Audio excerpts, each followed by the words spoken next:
নমস্কার বন্ধুরা, আপনাদের সবাইকে স্বাগত জানাচ্ছি আমাদের সরকারি সংবাদ ইউটিউব চ্যানেলে। বন্ধুরা, আপনারা যদি গরিব দরিদ্র খেটে খাওয়া মানুষ হয়ে থাকেন আর আপনারা যদি এর আগে সরকারি ঘর যদি না পেয়ে থাকেন, তাহলে কিন্তু বন্ধুরা আজকের ভিডিওটি আপনাদের জন্য খুবই গুরুত্বপূর্ণ হতে চলেছে। হ্যাঁ বন্ধুরা, আমরা কিন্তু যেরকমটা জানি যে আমাদের রাজ্যের প্রধানমন্ত্রী নরেন্দ্র মোদী তিনি কিন্তু আমাদের রাজ্যের সাধারণ মানুষের মন জয় করার জন্য কিন্তু নিত্য নতুন নতুন প্রকল্প নিয়ে চলে এসেছেন। আর সেরকম ভাবেই কিন্তু আরো একটি নতুন প্রকল্প চালু করলেন, যার নাম হচ্ছে আবাস প্লাস যোজনা। আর বন্ধুরা, সব থেকে বড় খুশির খবর হচ্ছে এই প্রকল্পের কিন্তু আবেদন প্রক্রিয়া ইতিমধ্যে চালু হয়ে গিয়েছে। তো বন্ধুরা, এবার কথাটি হচ্ছে যে আপনারা যদি এর আগে কখনো সরকারি ঘর না পেয়ে থাকেন, তাহলে আপনারা কিভাবে আবেদন করবেন, কত তারিখের মধ্যে আপনাকে আবেদন করতে হবে এবং আবেদন করতে আপনাদের কি কি ডকুমেন্ট লাগবে, এই সব কিছু আজকে আমরা জানতে চলেছি। তো বন্ধুরা দেখুন, এখানে বড় বড় করে লিখিত রয়েছে এবার চালু হতে চলেছে সারা দেশ জুড়ে প্রধানমন্ত্রী আবাস প্লাস যোজনা। মোদীজির এই নতুন আবাস যোজনায় কত টাকা করে দেওয়া হবে, আবেদনের জন্য কি কি ডকুমেন্ট লাগবে, কিভাবে আবেদন করবেন, আবাস প্লাস যোজনার আপনার নাম আছে কিনা কিভাবে চেক করবেন, এই সব কিছুই আজকে ভিডিওর মাধ্যমে আমরা জানতে চলেছি।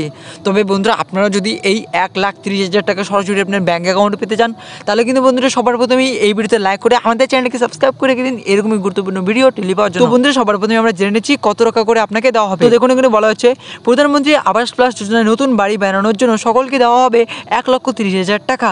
প্রধানমন্ত্রী আবাস প্লাস যোজনাতে যাদের নাম থাকবে তাদেরকে মোট 3টি কিস্তিতে টাকা দেওয়া হবে। এবার দেখে নিচ্ছি যে আপনাদের কি কি ডকুমেন্ট লাগবে। তো দেখুন বন্ধুরা, এখানে লেখা আছে যে আধার কার্ডের জেরক্স, ভোটার কার্ডের জেরক্স, ব্যাংকের অ্যাকাউন্টের জেরক্স, পাসপোর্ট সাইজের 4 কপি ছবি, জব কার্ডের জেরক্স, আয়ের শংসাপত্র এবং বাসিন্দার প্রমাণপত্র। আবেদনের পদ্ধতি কি? আবাস প্লাস যোজনাতে এই মুহূর্তে আপনি আবেদন করতে পারবেন না। তার কারণ হলো 2018 সালে যে সমস্ত পরিবারের ছবি পঞ্চায়েত অধিকারিকেরা এসে তুলে নিয়ে গিয়েছিলেন আগে, সেই সমস্ত পরিবারগুলিকে ঘর দেওয়া হবে। তারপর আবার নতুন করে পরবর্তী সময়ে অনলাইনে আবেদন প্রক্রিয়া চালু করা হবে।